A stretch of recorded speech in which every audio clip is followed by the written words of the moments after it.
అబ్బో ఇక్కడ కేజీ చీరలు కొంటే అర కేజీ చీరలు ఫ్రీ అంట. మంగళ్య షాపింగ్ మాల్, కేజీల్లో సేల్, టన్నుల్లో ఆనందం. Welcome to IT news. This is Pavan. Rajasthan లో దారుణమైన ఘటన చోటు చేసుకుంది. ఒక బ్లాక్ మ్యాజిక్, చేతబడులు ఇలాంటివి నమ్మి తన సొంత మేనల్లుడినే అతి కిరాతకంగా నరబలి అనే పేరుతో బలించడం జరిగింది. తన దాంపత్య జీవితం కోసం, తన సంసారం బాగుండడం కోసం తన అక్క కొడుకుని అతి కిరాతకంగా చంపడం జరిగింది. అసలు ఏం జరిగిందనే వివరాల్లోకి వెళ్తే, రాజస్థాన్లోని అల్వార్ జిల్లాలో ఈ ఘటన చోటు చేసుకుంది. తన భార్య గొడవ పెట్టుకొని పుట్టింటికి వెళ్ళిపోవడంతో, పుట్టింటికి వెళ్ళిన తర్వాత అక్కడ అదే ఏరియాలో ఉన్న ఈ మనోజ్ అనే వ్యక్తి సునీల్ని కలిశాడు. సునీల్ అనే వ్యక్తి తాంత్రికుడు, మంత్ర పూజలు చేస్తూ ఉంటాడు ఆ గ్రామంలో.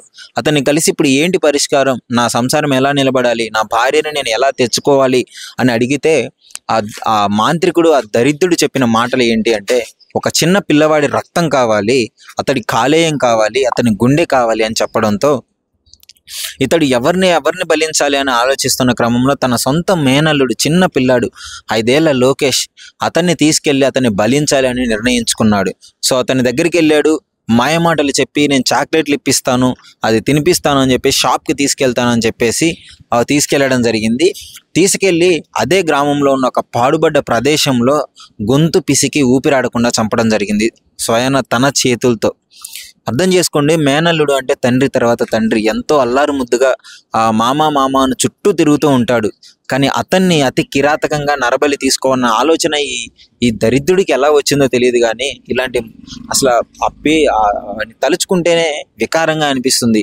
అంటే అంత చిన్న పిల్లవాడిని తీసుకెళ్లి ఒక పాడుబడ్డ గృహంలో ఆ గొంతు పిసికి చంపి, సిరంజీస్ ఉంటాయి కదా, ఇంజక్షన్ వేసే సిరంజీస్, వాటిని తీసుకెళ్లి రక్తం మొత్తాన్ని బయటికి తీసి, ఆ బాడీలోంచి రక్తం తీసి అతని బాడీ కోసి ఆ లివర్ని కూడా తీసేయాలని చెప్పేసి ఆలోచించడం జరిగింది. సో ఆ తర్వాత ఏం జరిగింది అంటే, పాపం ఆ బాబు కనపడకపోవడంతో అందరూ వెతికి కంప్లైంట్ ఇవ్వడం అయితే జరిగింది.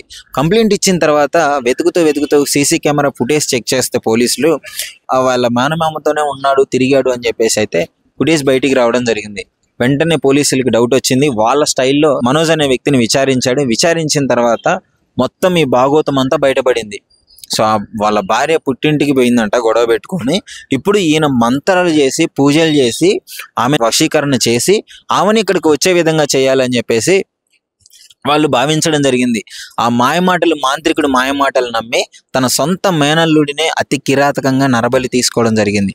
అంటే ఈ సమాజంలో ఇంకా ఇలాంటి దుర్ఘటనలు జరగడం సిగ్గుచేటనే చెప్పుకోవాలి. ఈ బ్లాక్ మ్యాజిక్లు, చేతబడులు, వీటిని గుడ్డిగా నమ్మి ఎంతోమంది ప్రాణాలు కోల్పోవడం జరుగుతుంది. సో ఈ ఘటన అయితే రాజస్థాన్లోనే కాదు, మన తెలుగు రాష్ట్రాల్లో కూడా ఇంతకు ముందు కూడా ఒకసారి జరగడం జరిగింది. తన సొంత అమ్మే కన్న కూతుర్ని అతి కిరాతకంగా చంపి, నా కూతుర్లు మళ్ళీ బతికొస్తారు అని చెప్పేసి ఆ విధంగా చేసిన ఘటన ఆ తెలుగు రాష్ట్రాల్లో ఉలిక్కిపడేలా చేసింది.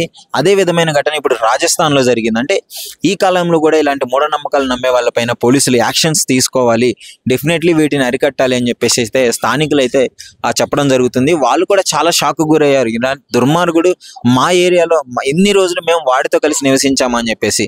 అసలు సొంత మేనల్లుని ఏ విధంగా చంపుతాడు? ఒకసారి తన అక్క కానీ, చెల్లి కానీ, తన బావ కానీ గుర్తుకు రాలేదంటారా?